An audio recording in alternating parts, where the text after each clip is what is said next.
بقول لك ايه يا عم؟ ايه يما؟ انت تروح تجيب لنا المنجد عشان ايه؟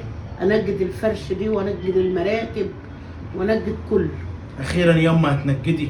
فعلا المراتب عندك هبطت خالص زي ما يكون نايم على حديد. وعايزه انضف بقى على رمضان.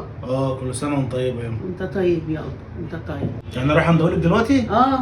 روح عنده دلوقتي عشان ايه؟ اعرف هجيب قماش قد ايه واجيب دمور قد ايه وكده، عشان اعرف الميزانيه وكده. طب انت معاكي فلوس يما لده؟ انا عامله جمعيه ب 2000 جنيه. 2000 جنيه؟ صرفت منهم 300 جنيه والباقي هديهم لك ب 1700 جنيه. 1700 جنيه. وانت بقى تكمل عليهم. وانا اكمل عليهم؟ يعني انت يما هتنجدي المرتبه بتاعت السرير بتاعتك دي بس ده مرتبتين، ده كله انت عايزه تنجدي كل اللي في الشقه؟ كله ب 1700 جنيه؟ والسراير اللي بره. ليه يما هتحط فيها قطن؟ ايه ده يما؟ هتحط فيها ورق مكان القطن؟ طب ولا هتحط قماش ايه ب 1700؟ طب هعمل ايه؟ ما انت هتكمل بقى. يعني انا هكمل كام يما؟ يعني لا. انت عامله حساب ان هي ممكن تبقى بكام؟ طب ما عيالك هم اللي شخين عليهم. اللي شخين عليهم؟ هو انت يما شاشه بوز؟ خد صلح عشان عيالك بوظوها. طيب مراتب عايزه تتنجد بقالك 50 سنه ما اتنجدتش، خد يا ابني نجدها عشان عيالك اللي شاخين عليها. ايه يما؟ مراتك اصلا مهمل. العيل يبقى من دول تديله حبه الشاي بلبن وتقعدوا على السرير وتقعدوا على الفرش، يروحوا دلقين الحاجه على الفرش. وكمان ما ترضاش تلبسهم بامبرز. بتروح مقلعاهم، ما تعلموهاش في بيتكم ليه؟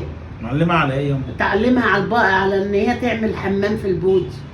طب وايه المشكله يما؟ جت الظروف وبتعلمها هنا. طيب ما هي بتشخ على الفرش والفرشه بقى تعيط يما. انت عايزاني يعني هو هيكلف كام التنجيد ده مثلا؟ يعني حوالي؟ ما انت بقى حوالي بقى 6000 كده. وانت تديني منهم 1700. 1700 يعني عايزاني مني 5000 جنيه. ده عشان عيالي اللي بيدوقوا الشاي بلبن وعيالي بيعملوا حمام على الفرشه، فانا مطالب ادفع 5000 جنيه.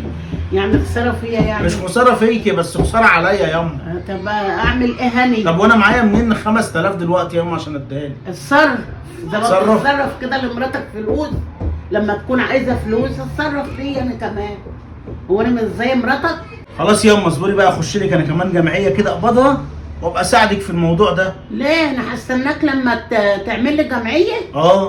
يا ابني انا عايزه انضف قبل رمضان. يما انت بتحقق احلامك لما تشوفيني. اجيب لك من 5000 جنيه؟ ما انا كمان داخل عليا رمضان يما وعايز اجيب حاجات يما. ايه يما؟